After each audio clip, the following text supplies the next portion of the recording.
Hello, everyone. Welcome back to Fit Foodie Film Takes. I'm your host, your girl, Fit Foodie, here with my girl, Henrietta. Say hi, Henrietta. And today we'll be talking about the movie Nightcrawler. Now, Nightcrawler is a movie that I enjoy. I watched it in theaters when it first came out, and Jake Gyllenhaal, his performance is absolutely outstanding. I think also another one of my favorite performances of his is in Brokeback Mountain, but this one was just really unnerving. I want to deep dive into Jake Gyllenhaal's eyes. Yes, his horrifying eyes, and how he views himself and the particular characters he interacts with in the film. And if you haven't seen the movie, I suggest you go ahead and watch it because there will be spoilers. If not, go ahead, sit down, relax, grab a drink of water, grab a snack, grab your humanity, and let's get into the vicious world of Nightcrawler. Google synopsis of Nightcrawler is as follows. Nightcrawler is a 2014 American neo-noir crime thriller film written and directed by Dan Gilroy in his directorial debut. It stars Jake Gyllenhaal as an unhinged stringer who seeks out violent and morbid events late at night in Los Angeles so he can film them and sell the exclusive footage to a local television news station. The supporting cast includes Rene Russo, Riz Ahmed, and the late and great Bill Paxton. Rest in peace, my dude. So when I started doing research for the film, I decided to look up what Nightcrawler meant. In slang, Nightcrawler primarily refers to a person who is active, roams, or works during the night, often with connotation of being seedy, sneaky, or lurking. It can imply someone involved in shady activities such as a burglar or someone engaged in illicit nocturnal behavior. And yeah, I feel like that's accurate. Again, I'm going to break down Lou Bloom, which is Jake Gyllenhaal's character, and his five main relationships, how we view them in the film, and how he views them in the film. Starting off with Lou himself, the predator. How do we see him? We may see him as a predator, a narcissist, a psychopath, sociopath, a scary person. I mean, look at his eyes. A user, someone who is not human. Now, how does he see himself? Ambitious, a hard worker, methodical, a quick learner, a survivor. One quote that I would like to emphasize in this is, "What is chaos for a fly is normal to the spider." So, what is true? I would say it's both.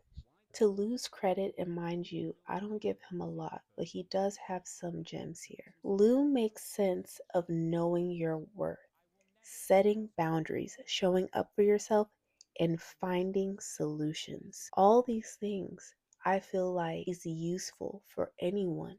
The problem, however, is not the what, it's the how. But is that really his fault? Next, we're going to be talking about Nina, which is played by Rene Russo. How do we view Nina? We see her as a longtime professional, a hard worker, a woman in charge, an HBIC, if you will, and someone who will do what it takes to succeed. Now, how does Lou view Nina?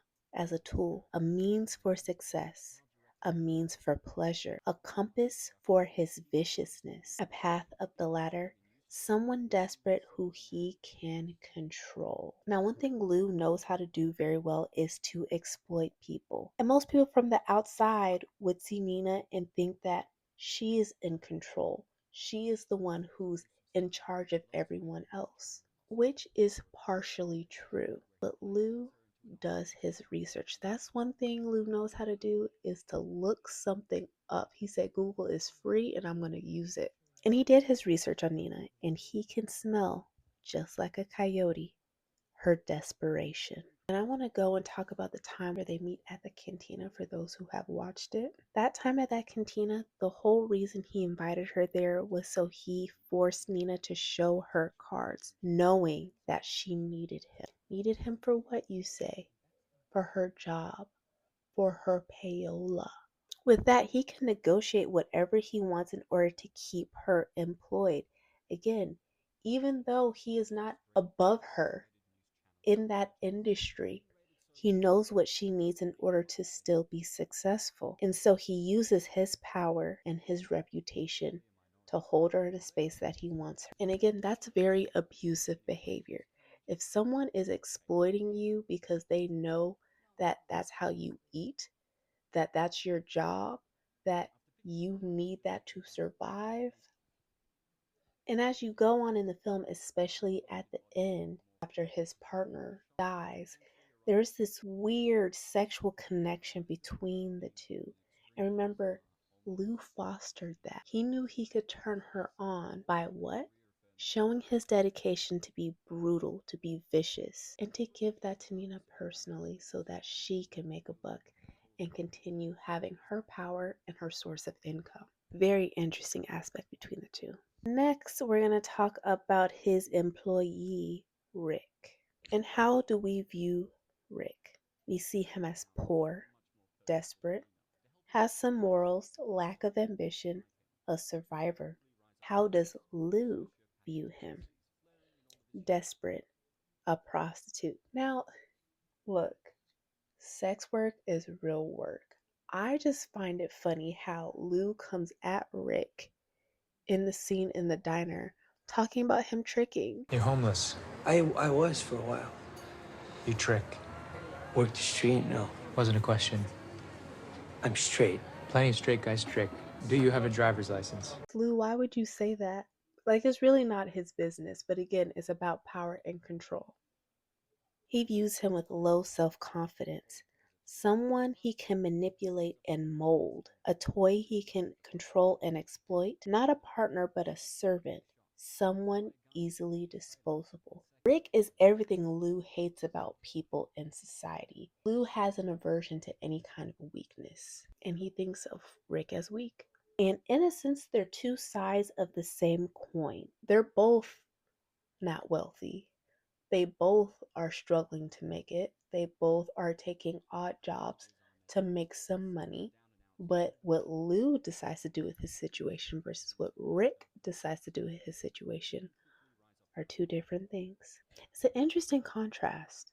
If Rick took the time to learn from Lou, read the room, his fate might have been different, and not to victim blame, because I don't think I would have guessed Lou would have went that far, but Rick underestimated Lou. If he was paying attention this entire time, being the same, there's no way me as a person I would have crossed Lou. Have you seen his eyes? He has crazy eyes. And Lou has a zero tolerance policy. And with that, he tells you what he wants. And Rick just refused to do anything with it. Lou is continuously annoyed by Rick. And I may be wrong, in some weird way, I think he wanted him to do and become better. But not because he cared about Rick. It wasn't virtuous, but because it would benefit Lou and his business in the end. And again, if you're not going to go and stand up for yourself, if you're not going to rise up to the task, Lou has no purpose for you. And we see that at the very end of the movie. Next on the list is Joe, played by the late and great Bill Paxton. And how do we view Joe? He's a businessman. He's an asshole, yeah. Know-it-all, cocky, old school about communication and people, and he's an opportunist. And how does Lou see Joe? As a threat. Number one, a threat. Annoying, his competition, someone to surpass, an obstacle, someone who needs to lose. Joe is the king that Lou needs to overthrow. Joe has been in the business for years. He knows everything and everybody, and Lou is picking up the pace trying to outdo him. When Lou asks Joe for a job, he doesn't take it personally when Joe coldly rejects him. To Lou, he just takes that as a tool, and that's something else we can learn from Lou. Don't take rejection as something that's personal. It's just redirection. What information can we take from that rejection? But Joe just kept antagonizing Lou every chance he got, either by beating him to a scene or trying to hire him when Lou repeatedly told him he wasn't interested. Now, again, it's not funny. It's not. But the interaction when Joe met Lou at the end of the station and Lou was fed up with him. Side of this, man, because I'm going to be tag teaming every call. You keep talking like it's something that I may be interested in, but I'm not. You don't even understand the offer. If you did, you'd be fucking sucking my dick. You asking me questions. What does this mean? What does that mean?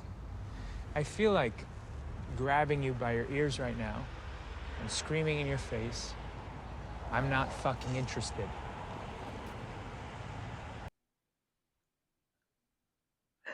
I'm sorry, that was funny. And then after Joe got his second van and bested Lou, of course Joe had to rub it in his face, and Lou will not be bested by nobody, not on his watch. It will be your first and last time. Lou decided to viciously and sneakily pull out the brakes of his van, then films him while he's on a stretcher after their crash to show Joe that he is the HBIC, that head bitch in charge, and he will never be bested again. When I tell you that scene gave me chills because of his eyes, I don't know how Jake did that. He was scary. I would be mortified if I was Joe. I would leave town. And it's interesting. We know that Joe is a threat because Joe is the only person that made Lou act outside of himself by having him lose his cool, breaking that mirror, okay? Losing his shit. Lou is a very angry and an aggressive person while trying to appear on the outside like he's not. Those eyes say different. Lou doesn't think of himself as less than, and no one else will make him feel that way either, which is why he got Joe out of the picture. And last but not least, us. Yes, us. Society and we as viewers. How do we view ourselves as a society? Comment below. Do we need constant stimulation? Are we fearful? Keeping to status quos? Wanting good for the world but also craving for the bad? Always needing to be the constant and distant viewer? Well, this is how I think Lou views us. Something to exploit, manipulate, please, regulate, showing us what he knows we want to see. Complicit in his acts. Yes, you heard me. We are complicit. There are 2 points in the film where he looks at us directly through a camera.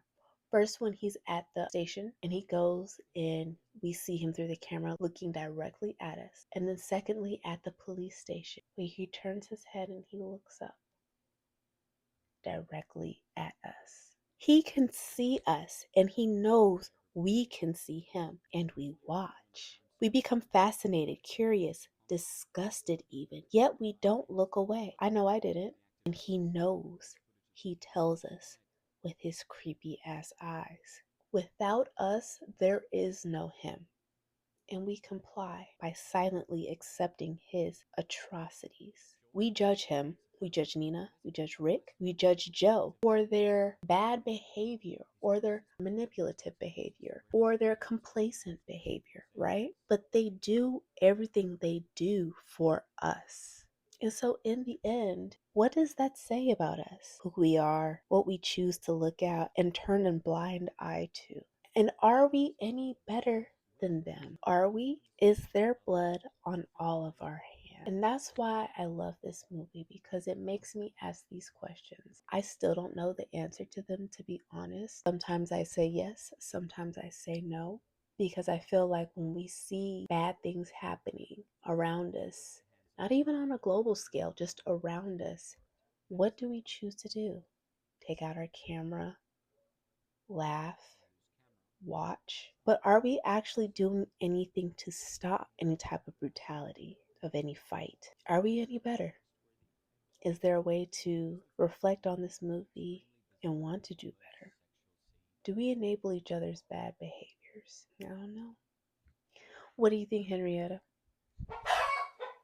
hmm hmm hmm This is why I talk to my girl. She be knowing things. Well, thank you for everyone watching. Make sure to like, to subscribe.